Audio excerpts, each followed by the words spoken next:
5. Yes, I know, but so we're running ahead of time. Is that shocking? That's wonderful. It's most unlike us, but we started earlier after lunch, so.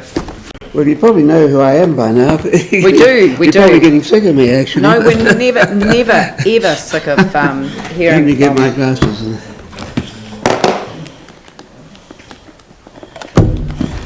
I know I've been on about this for a year now, but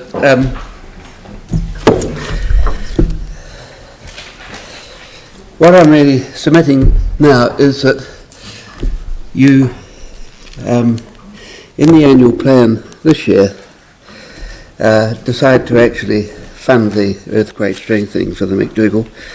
And I've been in touch with your staff and discussed it with them, and the position seems to be that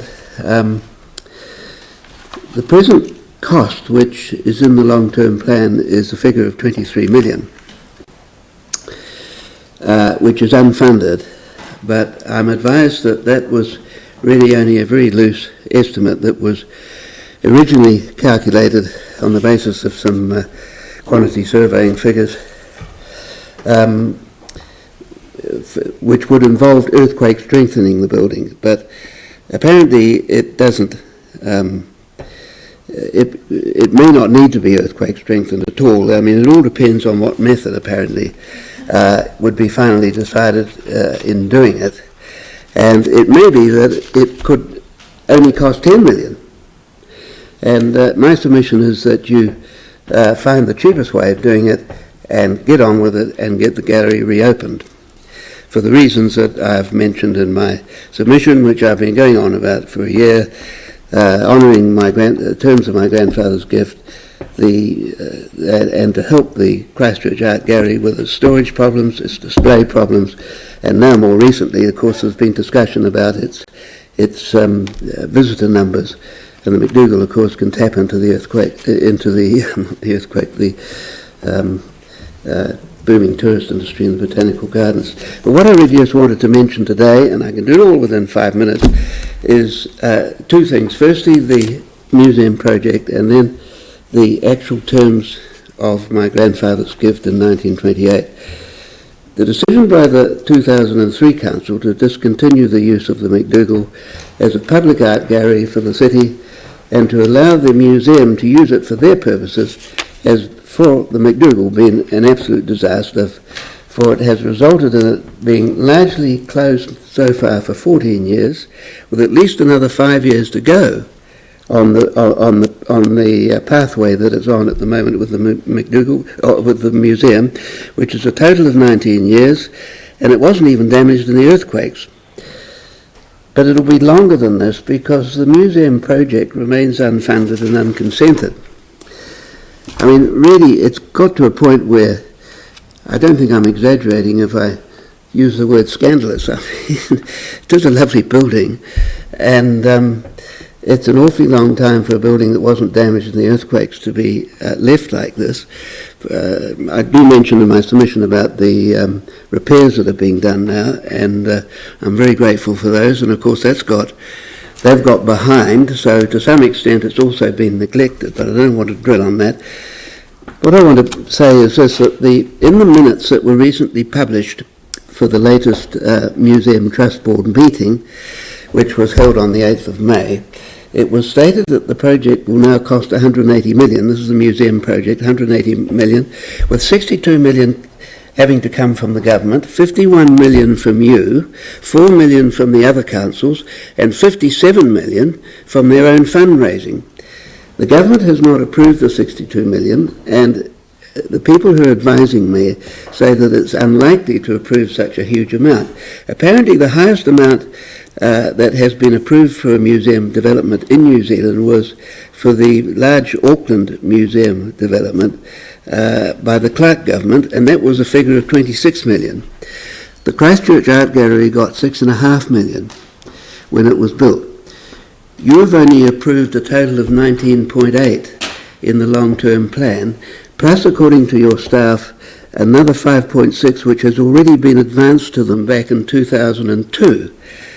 So there's a total there of 25.4 million which you are committed to, have either committed or going to be committed no, it's funded. The grounds are funded now, right now apparently, for the project, and they want 51 million from you. So it's only half what they've got. And I have not heard of any fundraising by the museum to date which has raised any of their own 57 million, but I don't know anything about that, but you'll know about that, but I don't. But I think if something had been done, you would have read about it in the papers. So the project appears completely unfunded, and of course it's unconsented. Meanwhile, the McDougall is parked up, waiting for the museum's project to be completed, and it could be waiting forever. This clearly cannot be allowed to continue, so the council has to put a stop to it and get it strengthened so it can be open to the public. The minutes also discuss the museum's plans to exhibit their collections in the Ravenscar House Museum, for which construction is planned to commence early next year. I mean, that could be built and open before the McDougall is even reopened to the public. This is a wonderful gift to the museum, as it is a purpose-built for their use. It is both an art gallery and museum, whereas the McDougall is an art gallery only and is too big to be used by the museum for their art collection only. This gift to the museum, together with the gift of the adjacent site by the council, gives the museum an alternative facility in which to display some of their art as well as their decorative art collection. It means it does not have the same need for the McDougall. Now, I know the Wakefields were initially planning to display their own art collection in the Ravenscar. I'm not sure. I mean, the minutes of the museum meeting, they talk quite openly about using it and using it quite extensively. So I can only assume that they really are going to use it, and quite a lot of the museum collection will end up being displayed there. And the other point is the terms of my grandfather's gift in 1928. Now, this is something I haven't raised in the letters I've sent you and my submission last year. There is a very important aspect to it, and it's this. His gift was actually not to the council, even though he gave them the money. He wrote out a cheque and gave them the money to build the gallery. It was to the citizens of Christchurch, and this is very well documented in the publicity at the time. So the role of the council was to act as a custodian, as a guardian and safekeeper, that's what the word custodian means, to hold the building and to operate it for the benefit of the citizens of Christchurch for the purpose of holding and displaying the city's collection, which was also being established at that time from the donations of the CSA and the Jameson family. All of the paintings in the early collection were given to the city by individual donors. It is for this reason that the council of today does not have the moral authority, in my opinion, to lease the gallery to another institution for their purposes. And as I've already told you, my grandfather is also on public record in the press as saying he did not want the gallery to be associated in any way with the museum. He wanted it to be built away from the museum. He didn't get the site he wanted, of course, and if he had got the site he had wanted, then we wouldn't be here having this discussion, because the idea of the museum being, of the McDougall being used by the museum wouldn't have arisen. He wanted it to be built away from the museum and to stand out as a public gallery in its own right. This is the problem. He did not give it to the citizens of Christchurch for the Council of 2017 to do whatever they like with it. This is why, if a lease is signed with the museum, the terms of his gift would be dishonoured. The gift of the McDougall and the works which founded the city's collection were the largest ever given to the city, to the citizens of Christchurch, that is, to my knowledge, and the McDougall should be retained by the council as a place where these donors can be respected and can be remembered. Was that within 5 minutes? Just. Yeah, no, that's... Just about. Thank you very much. No, better than last year. No, it's, the thing is that it is, a hugely challenging issue, but we do appreciate how much this means to you and how much it means to the people of Christchurch. It's the most glorious building, and every day I walk by it. I mean, I don't walk by it every day, but every time that I do, you can't help but remember the wonderful collections that have been there. The Tis and Bornemisa collection I remember going to many years ago.